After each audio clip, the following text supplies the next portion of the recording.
fraudes a Andrés Manuel López Obrador. López Obrador fue candidato para presidente en el 2006.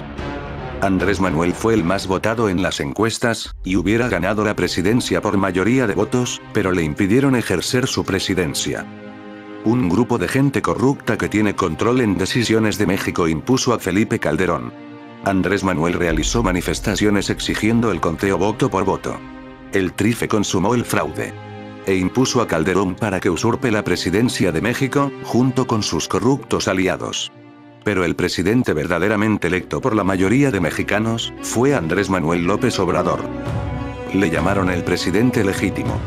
Después AMLO fundó un nuevo partido político, Morena, Movimiento Regeneración Nacional. Durante el desgobierno, Calderón hizo la guerra contra el narcotráfico. Tiempo después, Andrés Manuel López Obrador, en el 2012, volvió a ser candidato a la presidencia de la República. Otra vez parecía que ganaría. Andrés Manuel ya tenía experiencia con el primer fraude que le hicieron en el 2006, de la que fue víctima México. López Obrador buscó la manera de protegerse de fraudes con un supuesto blindaje, en el que se suponía que la gente vigilaría para que no se cometan irregularidades. Pero, Andrés, aún con su experiencia del fraude anterior, no se preparó para enfrentar el otro fraude que le esperaba. No ha sido suficiente que AMLO tuviera la mayoría de votos, porque otra vez le realizaron fraude los corruptos. En el 2012, se supondría que habría un cambio de conciencia. Pero en México fue todo lo contrario, pues los mexicanos ignoraron el fraude electoral. No se organizaron importantes acciones para impedir el fraude, o para apoyar a un cambio positivo en el gobierno de México.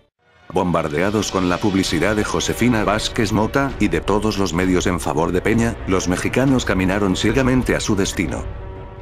Hubo quien advirtió que habría muertos en México si Peña Nieto llegaba al poder, y muy pocos lo creyeron. Prácticamente nadie lo creyó. Otra vez México fue víctima de un fraude de manera consecutiva. Andrés Manuel volvió a tener más votos que los demás. Pero los mismos que controlan al país impusieron a Enrique Peña Nieto para que usurpe la presidencia de México. Le volvieron a hacer fraude a Andrés Manuel, para que no llegue a gobernar México. Quienes impusieron a Enrique Peña, serían los que desgobernarían durante 6 años manejando a Peña Nieto. Otra vez, hubo poca oposición de los mexicanos para impedir que se consumara el fraude.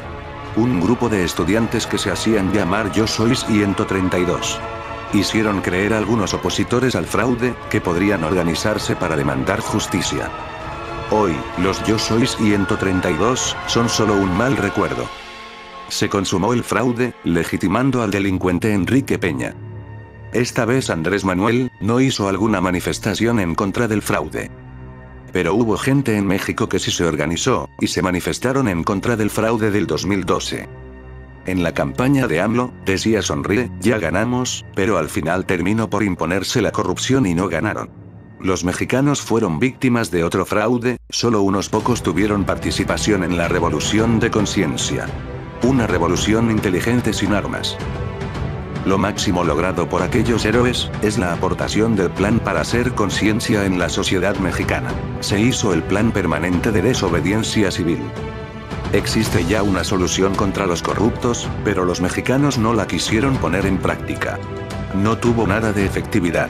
Solo puede funcionar si la realizan la mayoría de los mexicanos. Pero ante la imposición, poco se pudo hacer en contra.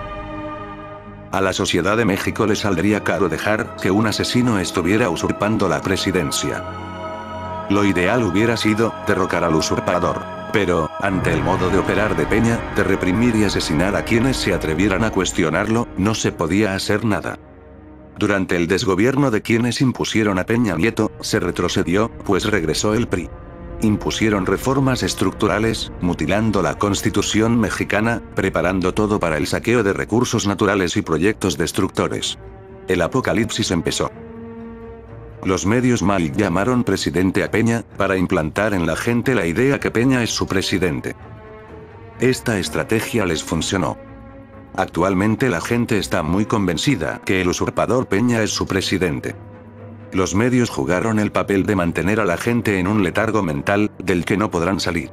Infundieron el miedo hacia Andrés Manuel López Obrador, tachándolo de muchas formas negativas. Y de esa manera lograron convencer a la gente para que le tenga miedo a Andrés Manuel y al cambio a un mejor gobierno. Haciendo a la gente conformista y cada vez más corrupta. La gente justifica a Peña Nieto, a la corrupción y a toda la delincuencia. Actualmente hay mucha gente que piensa que López Obrador es un peligro para la nación. Incluso un canal muy famoso de YouTube, tiene muchas vistas y sale mucho en tendencias, se ha sumado a la campaña en contra de Andrés Manuel, difundiendo a millones de personas el miedo hacia López Obrador. También otro youtuber con tema político, está haciendo vídeos atacando a Andrés Manuel, e incitando el odio hacia él mismo. Con esto, se puede dar una idea de qué tan influenciada está la gente por los medios masivos de comunicación. Y con esto, evidentemente, la mayoría de gente puede estar ya manipulada en contra de López Obrador. Pues, mientras unos pocos intentamos concientizar a la gente, la televisión, radio y youtubers idiotizan por millones, y de manera muy efectiva. Así, López Obrador perdió una vez más la presidencia, ya que no aprovechó bien su segunda oportunidad. Debió haber anticipado el fraude y prepararse para impedirlo. Ahora, con una gran cantidad de mexicanos desinformados en su contra, le será más difícil conseguir votos. Las elecciones del 2012 es cuando más cerca ha estado de ganar la presidencia. Y ahora tiene en su contra instituciones más corruptas totalmente controladas por los que impusieron a Peña, totalmente retorcidas a su voluntad.